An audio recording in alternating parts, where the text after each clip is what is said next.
찬송가 94장 찬양 드리도록 하겠습니다. 찬송가 94장입니다.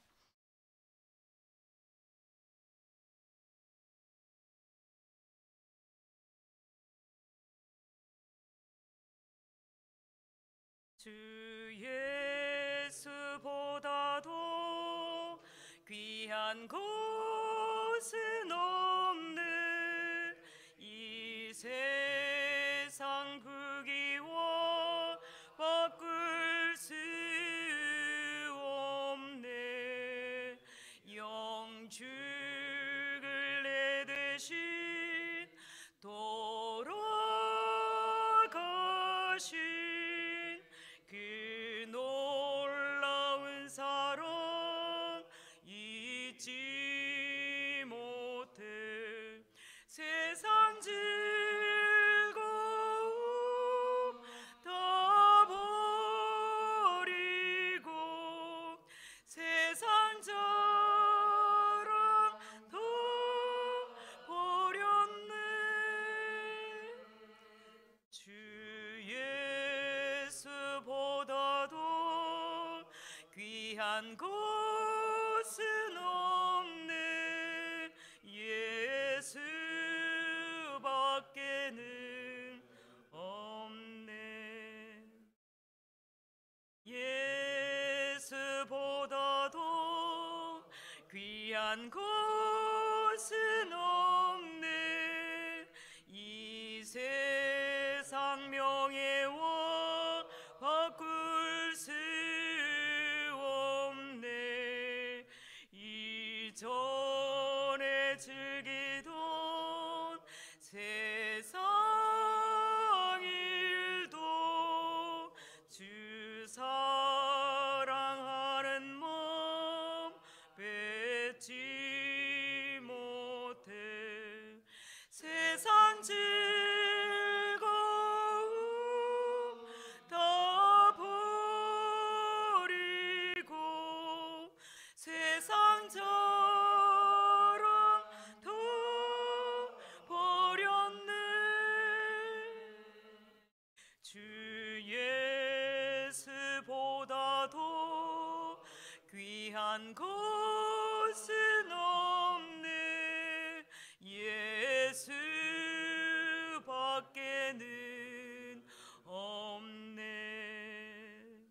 주 예수보다도 귀한 곳은 없네. 이 세상 행복과 바꿀 수 없네. 유혹과 비박이 몰려와도 주 섬기는 내 마음 변치 않아. 세상 즐거움 다 버리고 세상 자랑도 버렸네. 주 예수보다도 귀한 곳은 없네.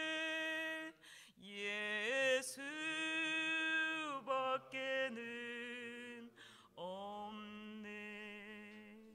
아멘. 기도 고백 드리겠습니다. 나는 전능하신 아버지 하나님 천지의 창조주를 믿습니다. 나는 그의 유일하신 아들 우리 주 예수 그리스도를 믿습니다.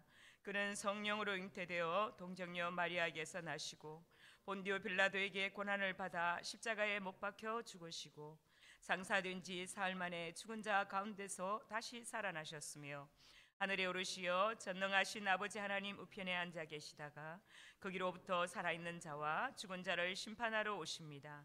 나는 성령을 믿으며 거룩한 공교회와 성도의 교제와 죄를 용서받는 것과 몸의 부활과 영생을 믿습니다. 아멘. 오늘 하나님의 말씀은 누가복음 18장 15절에서 30절 말씀입니다. 누가복음 18장 15절에서 30절 말씀입니다.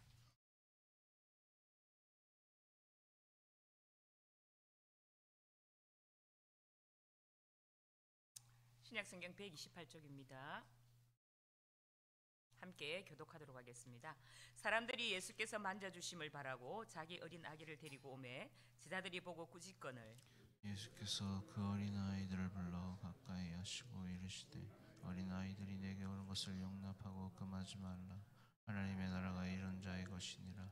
내가 진실로 너희에게 이르노니 누구든지 하나님의 나라를 어린 아이와 같이 받아들이지 않는 자는 결단코 거기 들어가지 못하리라 하시니라. 어떤 관리가 물어 이르되 선한 선생님이여 내가 무엇을 하여야 영생을 얻으리이까?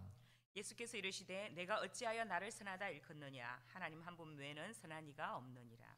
네가 계명을 하라니 간음하지 말라, 살인하지 말라, 도둑질하지 말라, 거짓 증언하지 말라, 내 부모를 공경하라 하였느니라. 여짜오되 이것은 내가 어려서부터 다 지키었나이다. 예수께서 이 말을 들으시고 이르시되 네게 아직도 한 가지 부족한 것이 있으니 네게 있는 것을 다 팔아 가난한 자들에게 나눠주라. 그리하면 하늘에서 내게 보화가 있으리라.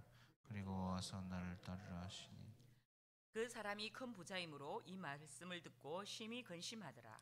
예수께서 그를 보시고 이르시되 재물이 있는 자는 하나님의 나라에 들어가기가 얼마나 어려운지. 낙타가 바늘귀로 들어가는 것이 부자가 하나님의 나라에 들어가는 것보다 쉬우니라 하시니 듣는 자들이 이르되 그런 정도가 구원을 얻을 수 있나이까?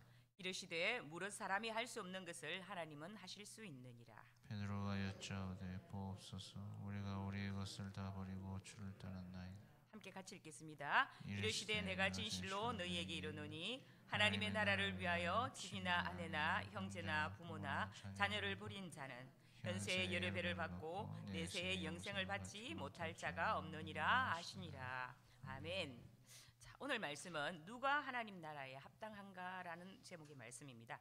앞선 본문에서는 예수님께서 가부와 불의한 재판장에 관한 비유와 또 바리새인과 세리에 관한 기도에 대한 비유를 말씀하신 후에 하나님 나라에 대한 말씀을 지금 하고 계십니다. 오늘 본문의 말씀은 하나님의 나라와 관련한 그런 말씀인데요. 하나님 나라에 들어갈 수 있는 사람에 대한 말씀입니다.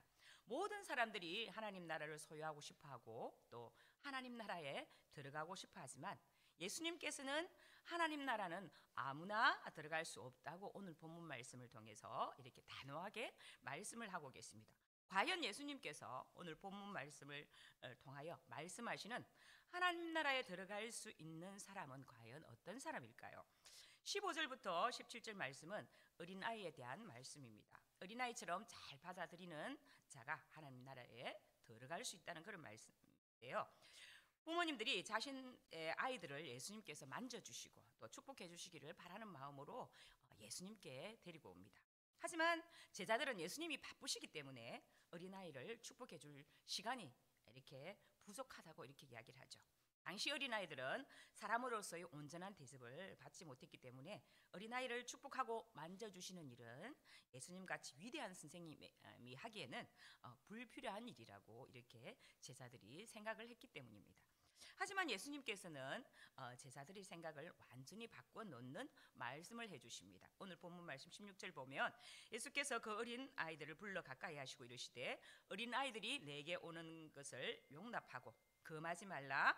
하나님 나라가 이런 자의 것이니라 라고 이렇게 말씀을 하십니다. 예수님께서는 하나님 나라가 어린아이와 같은 사람이 소유할 수 있다고 말씀을 하고 계시는데요. 왜 그럴까요? 그 이유는 17절에 있습니다. 17절에 어린아이는 하나님 나라를 순수하게 받아들이기 때문입니다. 받아들인다라는 말은 헬라어로 데코마이라고 이야기를 하는데요. 이 말은 여러 뜻이 있지만 17절에서는 의심 없이 받아들이는 것을 의미하고 있습니다. 어린아이들은 하나님의 말씀이 주어지면 그것을 의심하거나 따지고 분석하기보다는 말씀 그대로를 순수하게 받아들이고 지키는 겸손한 마음이 있다는 것이죠. 그래서 예수님께서는 복음을 듣고 그것을 의심하거나 분석하기보다는 복음의 말씀을 그대로 믿고 예수 그리스도의 십자가 은혜를 순수하게 받아들이는 자가 하나님 나라에 들어갈 수 있다고 이렇게 말씀을 하고 계십니다. 어린아이들은 말씀과 하나님 나라에 가치를 두고 있는 그대로 믿고 받아들이기 때문에 하나님 나라에 들어갈 수 있음을 오늘 본문 말씀에서 보여주고 있죠. 신앙생활에서 우리는 어린아이처럼 순수한 마음을 유지해야 합니다. 결국 하나님 나라에 들어가려면 이러한 믿음이 우리 삶의 기초가 되어야 함을 잊지 말아야 한다는 이야기죠. 18절부터 27절까지는 어떤 부자 간원이 영생에 대한 깊은 관심을 가지고 예수께 나와서 영생에 관한 대화를 이렇게 나누는 사건이 기록되어 있습니다. 이처럼 본달락은 하나님 나라에서의 영생에 대한 문제를 다루고 있는 점에서 하나님 나라는 어린 아이와 같이 순수하고 겸손한 자만이 들어갈 수 있다는 내용을 기록한 앞에서 15절에서 17절 말씀에는 하나님 나라를 소유할 수 있는 자에 대한 교훈에 대해서 교훈한 데 반하여서 부자 간원은 하나님 나라를 소유할 수 없는 자에 대한 교훈이 기록되어 있습니다. 예수님과 부자 간원과의 대화 기사는 공관복음서에 모두 다 기록되어 있는 내용이기도 한데요. 이 관원은 젊었으며 또 큰 부자였고 또 높은 간직이 있었으며 율법을 성실하게 행하는 자로서 세속적인 관점에서는 최고의 엘리트이며 성공한 자라고 할 수가 있습니다. 그런데 아무런 부족함이 없어 보이는 듯한 이 젊은 부자 간원이 예수님께서 무릎을 꿇고 앉아서 진리에 대한 것을 묻고 있는 것이죠. 이 부자 간원은 세속적인 면에서도 성공했고 종교적인 면에서도 비록 외적으로는 흠잡을 데 없는 그런 그였지만은 영적 공허함으로 인해서 고민하고 있었음을 이렇게 엿볼 수가 있는 대목입니다. 본문은 한 관리의 질문으로 시작이 되죠. 선한 선생이여, 내가 무엇을 하여야 영생을 얻으리까? 이렇게 질문을 합니다. 이 관리가 예수님을 선하다고 말한 것은 예수님이 한 명의 사람으로서 선하다라고 그런 의미였습니다. 그리고 내가 무엇을 하여야 영생을 얻냐라는 말은 사람이 선을 통해 구원을 얻는다는 생각을 가지고 있음을 뜻합니다. 그래서 예수님은 하나님 외에는 선한 분이 없다고 이렇게 말씀을 하시죠.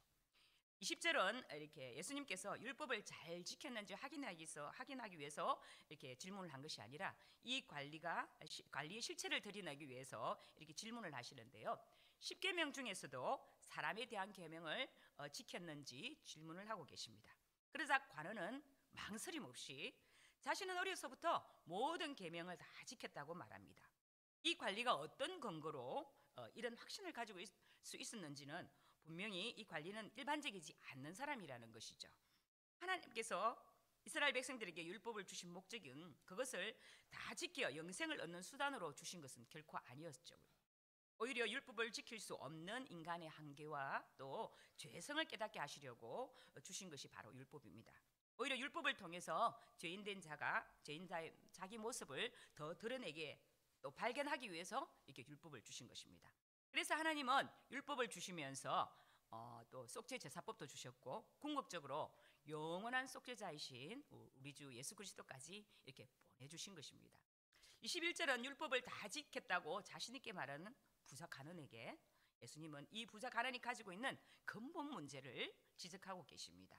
그가 가진 근본적인 문제는 바로 재물에 대한 사랑이었습니다. 예수님은 부자 간원에게 영생을 얻으려면 이 있는 재산을 다 팔아서 또 가난한 자들에게 나눠주고 당신을 따르라고 이렇게 명령을 하고 계시죠. 예수님은 그로 하여금 재산에 대한 집착에서 벗어나서 완전한 자유로운 자가 되도록 하기 위해서 또한 생명의 주이신 예수 당신 자신을 온전히 신뢰하고 따르도록 하기 위해서 그가 가진 전 재산을 팔아서 가난한 자에게 나눠주라고 명령을 하신 것입니다. 23절 말씀에 보면 그 사람이 부자이므로 이 말씀을 듣고 심히 근심하더라 라고 되어 있는데 마가복음 10장 22절 말씀에 보면 훨씬 더 실감나게 기록되어 있습니다. 그 사람은 재물이 많은 고로 이 말씀으로 인하여 슬픈 기색을 띠고 근심하며 가니라 이렇게 표현을 하고 있죠. 예수님께서는 재물이 있는 곳에 마음이 있다고 이렇게 말씀을 하십니다. 재물은 곧 우리가 가장 소중하게 여기는 것, 가장 가치 있다고 생각하는 것을 의미하죠. 현 세계 또한 마찬가지입니다. 만몬 신이 우상이죠. 돈이 우상입니다. 돈이든 뭐든 할 수 있다고 생각하는 현 세계가 지배적인 것입니다. 부자 관리에게 있어서 최고의 가치는 재물이었습니다. 그래서 예수님께서 재산을 다 팔아서 가난한 사람들에게 나눠주라고 말씀하셨을 때 이 관리는 근심하였다고 이야기하죠. 결국 다시 재물이 있는 집으로 아마 돌아갔을 것입니다. 24절 말씀에 보면 예수께서 그를 보시고 이르시되 재물이 있는 자는 하나님 나라에 들어가기가 얼마나 어려운지 재물이 있는 부자는 모두 하나님 나라에 들어가지 못한다는 말씀은 아닙니다. 부자는 하나님 나라보다 재물에 더 가치를 두게 돼 있으므로 하나님 나라에 들어가지 못한다는 그런 뜻이죠. 본문에서 예수님께서 말씀하신 재물은 헬라어로 맘몬이 아니라 크레마인데, 이 말은 돈을 의미하기도 하지만 가치라는 말로도 이렇게 많이 쓰입니다. 즉 가치 있게 생각하는 그것을 크레마라고 이렇게 말을 합니다. 그래서 예수님께서 말씀하신 재물이 있는 자는 돈에 가장 큰 가치를 둔 사람이라는 의미이기도 합니다. 하나님 나라보다 재물에 더 큰 가치를 둔 사람입니다. 그리고 하신 비유 말씀이 낙타가 바늘꿈으로 들어가는 비유에 대한 말씀인데요. 이것을 보신 예수님은 부자가 하나님 나라에 들어가기가 어렵다고 말씀을 하셨습니다. 낙타가 바늘기로 들어가는 것은 불가능한 것을 말씀하시는 것이죠. 이 부자의 관원은 철저히 자기 자신을 가진 것을 통해서 자신의 어려움을 붙들고 있는 그런 사람이었습니다. 그러나 자신의 공로로 하나님 나라에 들어가는 것은 불가능한 것입니다. 26절 말씀에 보면 부자는 구원 얻기가 어렵다는 주님의 말씀에 대한 제자들의 반응이 나옵니다. 그런즉 누가 구원을 얻을 수 있나이까? 라고 이렇게 물어봅니다. 마태와 마가는 예수님의 말씀을 듣던 제자들이 심히 놀랐다라고 이렇게 표현을 하고 있는데요. 그들이 예수님의 말씀을 듣고 심히 놀란 이유는 그들이 알고 있기로는 재물은 하나님이 주신 축복이라고 이렇게 생각을 했고, 또 정도의 차이는 있겠지만 모든 사람들은 나름대로 부자가 되고 싶은 마음을 갖고 있는 것이 사실이었기 때문입니다. 지금 현실도 마찬가지죠. 그러나 예수님께서는 그 재물을 많이 소유하고 있는 자는 천국에 들어갈 수 없다고 단호하게 선언을 하셨던 것입니다. 따라서 그들은 구원받을 수 있는 사람은 도대체 아무도 없을 것이라는 그런 의미로 그런즉 누가 구원을 얻을 수 있나이까? 라고 질문을 했던 것이죠. 그러자 예수님께서 27 말씀 통해서 무릇 사람이 할 수 없는 것을 하나님은 하실 수가 있느니라. 사람이 영생의 구원을 얻는 일은 사람의 노력으로 되어지는 것이 아니라 오직 하나님의 주권적인 사랑과 능력으로만 가능하다는 그런 의미입니다. 하나님 앞에 어렵다 인정받을 수 있는 사람은 단 한 명도 없기 때문입니다. 그러나 자비로우시고 전능하신 하나님은 그 기쁘신 뜻과 능력으로 부패한 인간도 변화시켜서 또 구원하실 수 있기에 하나님만 바라보며 의지할 때 구원의 문제는 희망적인 것이라는 것입니다. 베드로는 거기에 있는 어떤 사람보다 더한 질문을 합니다. 큰 부자도 못한 것을 제자인 그들이 했는데 그들의 공로에 대해 어떤 보상을 받게 될 것인지에 대해서 질문을 하게 되죠. 베드로가 여짜오되 보옵소서, 우리가 우리의 것을 다 버리고 주를 따랐나이다 라고 질문합니다. 예수님께서는 사람은 할 수 없고 하나님은 할 수 있다고 했지만 베드로인 제자는 우리는 그것을 다 해냈다라고 이렇게 말을 하고 있죠. 구원이 사람의 노력과 공로로 얻는 것이 아닌 은혜라고 말을 하지만 우리는 자신의 공로와 노력을 통해서 인정받고 싶어하는 게 사람의 심리입니다. 성도 여러분, 우리 주님은 우리가 주님을 위해 헌신하고 수고한 것과는 비교할 수 없는 것으로 우리에게 보상을 해주시는 분이심을 믿으시기 바랍니다. 내가 진실로 너희에게 이르노니 하나님의 나라를 위하여 집이나 아내나 형제나 부모나 자녀를 버린 자는 금세에 있어 여러 배를 받고 내세의 영생을 받지 못할 자가 없느니라 라고 이 말씀은요, 혈육의 모든 정을 실제로 끊고 살아야 한다는 것이 아니라 하나님 나라를 위하여 혈육의 정도 포기할 수 있느냐라고 물으시는 예수님의 말씀입니다. 사랑하는 성도 여러분, 주 예수 그리스도를 믿는 사람은 하늘과 땅의 복을 가진 사람입니다. 이 진리를 알지 못하던 부자 청년은 자기 열심으로 살다가 결국 예수님을 떠났습니다. 예수님만이 영원한 생명인데 예수님을 떠나서 어디에서 영원한 생명을 얻을 수가 있겠습니까? 지금까지 예수님을 믿음으로 따라온 여러분의 걸음은 영원한 생명의 걸음입니다. 우리가 가진 영원한 생명은 우리가 알 수 없는 신비한 그런 일이죠. 그런데 이 일을 사람으로는 할 수가 없으나 하나님께서는 우리 안에서 이 일을 이루어 주셨습니다. 하나님께서 우리에게 영원한 생명을 주시기 위해서 영원한 생명이신 그분의 아들 예수 그리스도를 우리에게 주신 것이죠. 지금까지 예수님을 믿음으로 예수님을 따랐던 여러분의 신앙의 걸음은 결코 헛되지 않은 걸음이었습니다. 여러분의 걸음은 생명의 걸음입니다. 하늘 보화를 얻은 축복의 걸음이죠.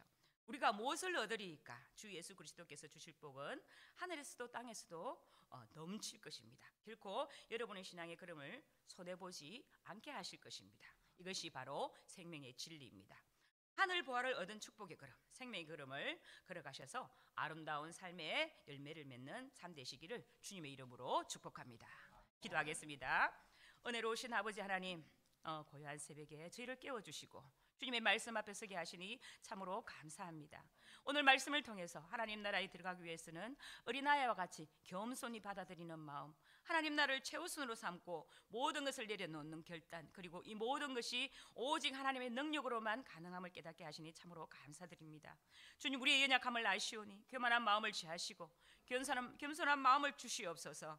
세상의 어떤 것들을 하나님 사랑하는 마음을 취하시고 오직 하나님을 사랑하며 하나님 나라를 최우선으로 삼는 믿음을 우리에게 허락하여 주시옵소서. 우리의 힘과 능력이 아닌 오직 하나님의 능력을 의지하게 하시고 그 안에서 참된 평안과 소망을 누리게 하여 주시옵소서.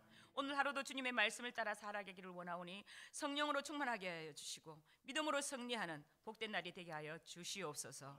우리를 사랑하시는 우리 주 예수 그리스도 이름으로 기도드립니다. 아멘. 하늘에 계신 우리 아버지, 아버지의 이름을 거룩하게 하시며 아버지의 나라가 오게 하시며 아버지의 뜻이 하늘에서와 같이 땅에서도 이루어지게 하소서.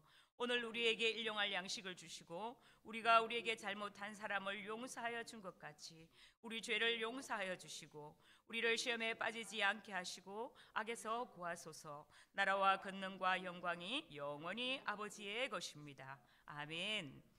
성도들이 가정과 직장을 위해서 오늘 기도하겠습니다. 성도들이 직장과 생업에 번창을 주시고 직장 속에 그리스도인으로 승리하는 성도가 되도록 하늘의 치유와 회복을 위해 기도합니다. 입원한 성도들과 또 병중에 있는 성도들을 위해 간절히 기도해 주시기 바랍니다. 수요 예배 활성화와 또 말씀을 전하는 설교자를 위해서 사모하여 예배의 자리로 많은 성도들이 나오게 해달라고 기도해 주시고 우리 주중에 이루어지는 중보기도 모욕선도 엘림행복학교 금요 찬양기도회 성경연구원 사회 가운데 성령께서 불같이 바람같이 역사하여 달라고 함께 주여 외치고 기도하겠습니다. 주여! 하나님 아버지, 오늘도 아버지 하나님께서 우리를 새벽으로 깨우시며 아버지 하나님 소망하여 주님 이 자리에 나온 우리 사랑하는 성도